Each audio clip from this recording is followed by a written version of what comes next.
It is a new week and yet another edition of the news on DBS TV. Let's begin from Cameroon. 267 municipal councillors and 69 traditional rulers from Vuri division, like their peers across the country, converged on GHS Jos in Douala to select part of the pioneer 90 regional councillors for the Littoral region this Sunday, December 6, 2020, an exercise which participants believe will have an impact in the management of their local affairs. The election of today is not only the institution who will come out. We believe that is the power will be transferred to the local community so that they should manage themselves. And it's for that reason that we are here today to say we want the population to manage its environment. This is coming as one of the last stages of the implementation of decentralization in Cameroon, a process which is gradually but steadily taking shape. The presence of regional councillors as stakeholders maintained will be a booster for the acceleration of development projects in the region, thereby ameliorating the living conditions of the population. Reason why these elected from this exercise need to be up to the task so that Cameroonians in a very near future can enjoy good roads, have potable water, electricity and other social amenities. The people who are taking power by today should have the means and the ways to work for their population, the one who have been elected there, because we are voting them, because we have been elected by the population. So the population have to feel that they have do something great, they have do something good for themselves. And is there, we will be starting now analyzing if though the decentralization is something good as we think, or is something bad at some other parties are thinking. Taking place in a well-secured environment, local administrators expressed satisfaction that the exercise went on hitch-free in the region as a whole. I'm very satisfied. I'm seeing that all the electors are here to vote. It is the same exercise that they are doing towards the Littoral region. At the level of Konsamba, Edea and Yabasi, it is the same exercise. People are going to vote, the one who are fitted to do it. And the other activities are going on without any problem. So we think that this first round of the regional elections is a good one. It should be noted that the fight against the spread of COVID-19 pandemic in the course of the exercise was not neglected, as authorities concerned had their teams present in Vuri divisional polling stations.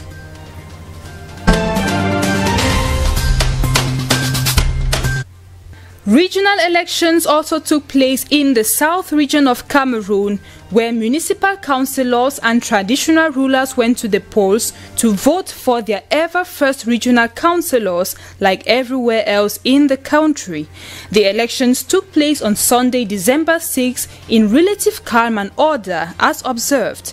Participants in this election exercise consider it as a big step that Cameroon has just taken towards democracy. This is a very big step for the democracy in our country. You know, in many countries, you don't have the regions, but now in Cameroon, this is going to be a reality. They emphasized on a message of peace and unity in the region and its various divisions, irrespective of who wins or loses, insisting on the principle of regional integration. So the region must not be a platform of revenge. I guess that we should be Cameroonian, we should stay brother, and we should not use the region just for revenge. We should use the region as a platform of development. In the South region, a number of 20 councillors were being voted, all from the CPDM party.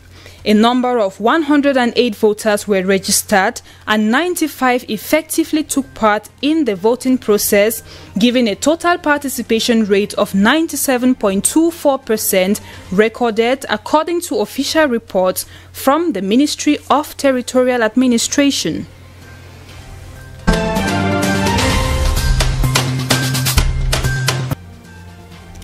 In the Cameroon National Assembly, the Committee on Finance and Budget on Saturday, the 5th of December 2020, concluded the examination of budget allocations and priority programs for each ministry of the country in 2021, adopting a total state budget of 4,865.2 billion francs CFA.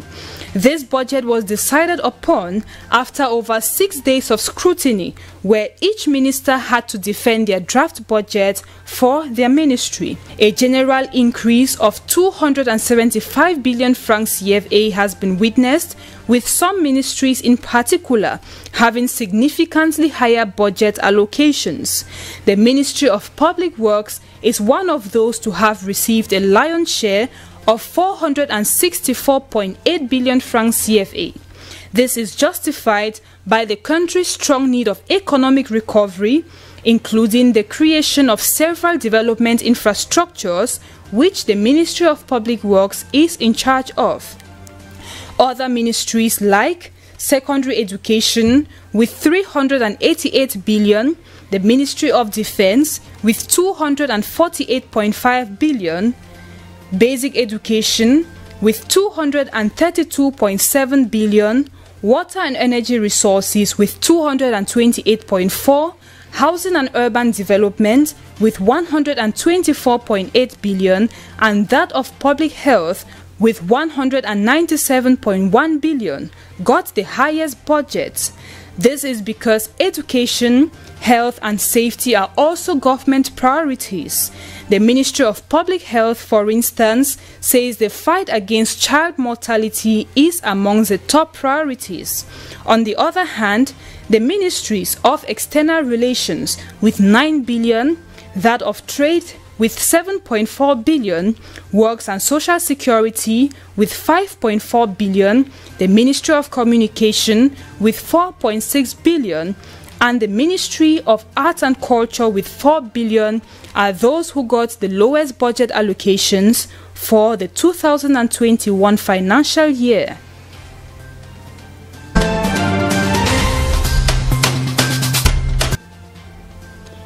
It was by investing them with these attributes that Eba Jean Mirabeau, Mrs. Musango épouse Benga Pauline, and Loa Jean were entrusted the responsibility of mayor and 2 deputies, respectively, by the SDO Foncam Division, Chez Patrick Ngwashi, on Friday, December 4, 2020.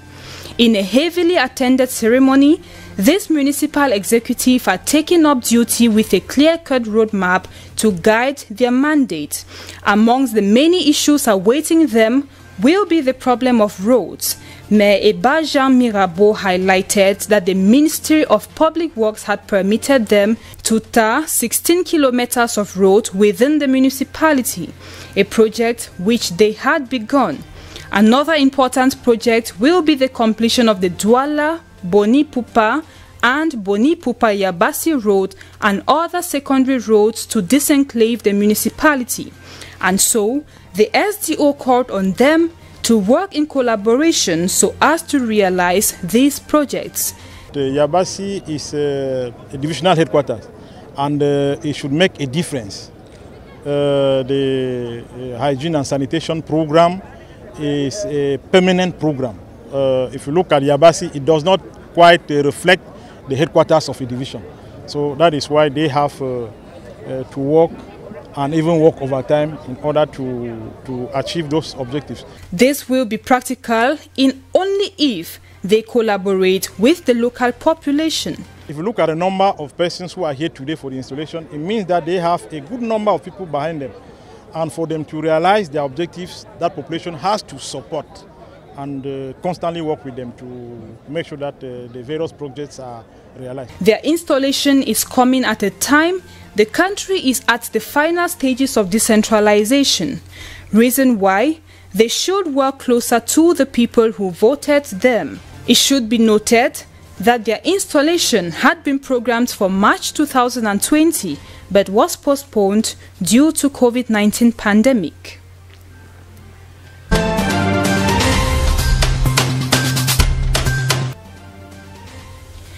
We open the African page with elections in Ghana, where more than 17 million people are eligible and were expected to have voted in presidential and parliamentary elections on Monday, December 7, with the race for the top job expected to be a close-run fight between incumbent Nana Akufo-Addo and longtime opponent John Mahama.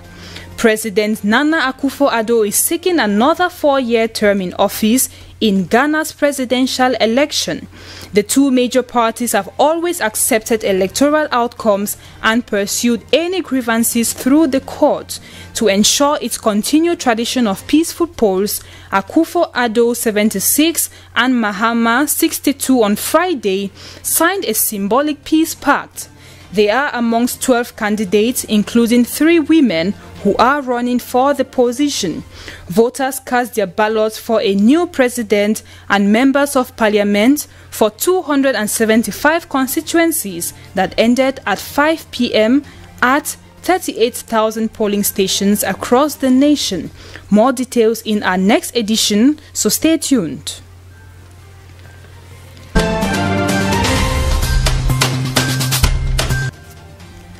Democratic Republic of Congo. President Felix Tshisekedi on Sunday announced he is planning to form a new coalition government and has warned he might be forced to dissolve parliament and hold fresh elections if he was unable to do so. This came after a failure to form a coalition with supporters of his predecessor Joseph Kabila, who currently wield a majority in parliament. The EU chief called on Congolese politicians to work resolutely and sincerely to establish national harmony and preserve peace and stability. On Saturday, about 100 deputies wanted to submit petitions to the assembly asking for the resignation of the pro-Kabila president of the lower house, Janine Mabunda, and her office. Tshisekedi took over from Kabila in January 2019 in the Democratic Republic of Congo's first peaceful transition since independence from Belgium in 1960. But the president's room for implementing much-announced reforms was hampered by the need to forge a coalition with the pro-Kabila Common Front for the Congo, FCC. The head of state last week said he had spent a month consulting with political parties and prominent figures, and that an overwhelming majority rejected a coalition that included the FCC and his own Cap for Change party.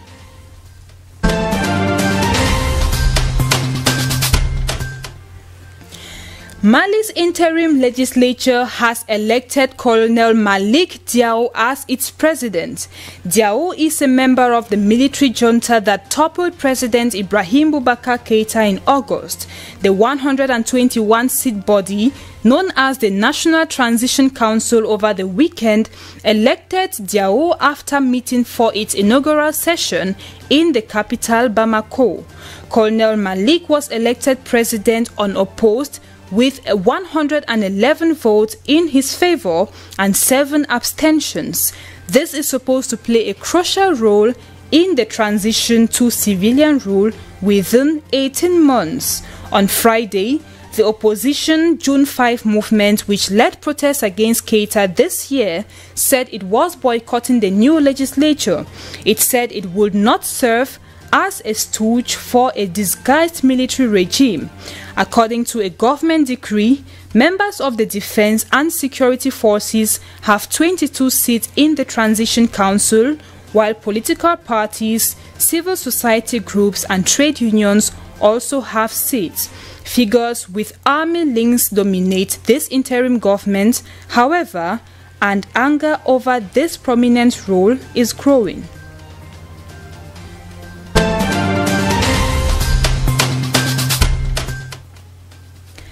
The electoral campaigns for the presidential and legislative elections in Niger kick-started on Saturday, 5th of December.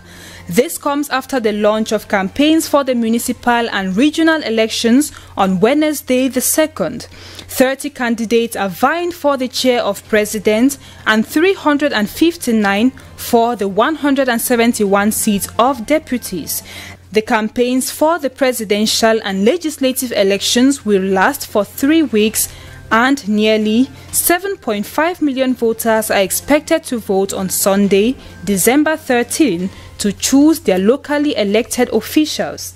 The first ballot of the municipal and regionals will serve as a trial balloon a few weeks before the general elections of December 27, according to the timetable of the Independent National Electoral Commission, CENI.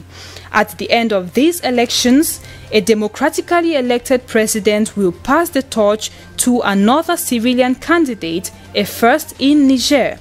Amongst the majority candidates vying for the post of president is former President of the Republic, Mahaman Usman, and the former head of state of the military transition from 2010 to 2011, Jibo Salou, and the former Prime Ministers Amadou Boubacar Cissé and Seini Umaru.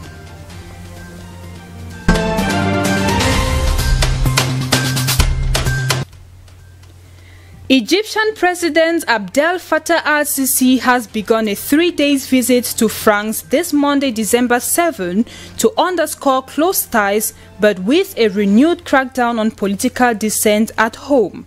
The trip has overshadowed French efforts to nurture their security and business relationship. With both countries concerned by the political vacuum in Libya, instability across the region, and threats from jihadist groups in Egypt, they have cultivated closer economic and military ties during Sisi's rise to power. France's close relationship with Egypt at the time when Cairo is being accused of serial human rights violations has concerned activists who want Macron to make the issue central to the discussions. Rights NGOs are set to hold a protest outside the French Parliament on Tuesday, denouncing the strategic partnership between France and Egypt. However, France's priority is the reinforcement of the strategic partnership with the most populous country in the Arab world, which is considered a center of stability in the volatile region, said a French official.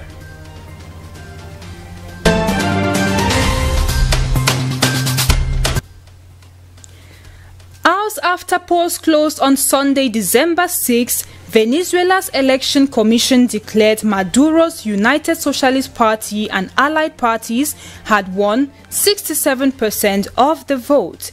The election comes nearly 2 years after Guaido, the Assembly's president, stood before a huge and euphoric crowd in the capital, Caracas, and claimed the constitutional right to take over as the nation's interim leader because Maduro's 2018 re-election was rigged. The fraction of the opposition that participated in the legislative election obtained 18%, declared Election Commission head Indira Alfonso. Just 31% of the country's 20 million registered voters participated in the election, she said. Critics are calling Sunday's race a theater piece meant to lend a veneer of legitimacy to the government of President Nicolás Maduro, who has spent his last 7 years jailing opponents, tearing apart opposition parties, and using extrajudicial killings to stifle dissent.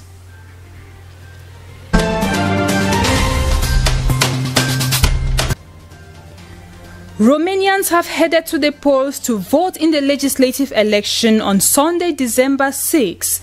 The vote has been organized to take place in the now familiar virus safety measures of social distancing, mask wearing, and hand disinfection.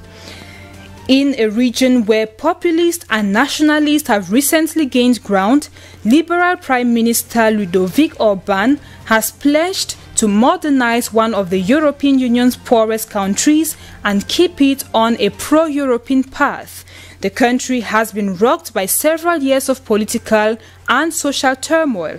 Many Romanians are hoping that these elections will restore some stability.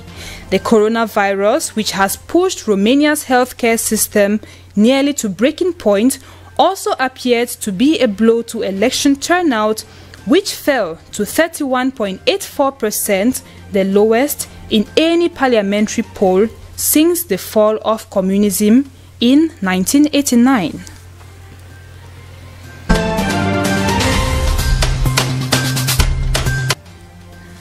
And the European Union and United Kingdom post-Brexit trade talks reached crisis point on Monday, with the outcome highly uncertain and the risk of a damaging no deal still alive. EU chief negotiator Michel Barnier and his UK counterpart David Frost worked late into Sunday in Brussels, scrambling to close out a deal after 8 months of fraught talks. Ireland's Prime Minister Michael Martin warned the chances for a deal were only 50-50, while sources close to the talks said discussions were slow and expectations low. Britain left the EU on January 31, 2020, but will exit the EU single market at the end of the year after a transition period originally intended to give time to bind new ties. The goal of the negotiations is to establish a trade relationship with zero tariffs and zero quotas in hopes for avoiding major disruptions come January 1, 2021. And that's the end of the news for today. Thanks for watching. Press Review is up next with Mange Venasius. Don't go away.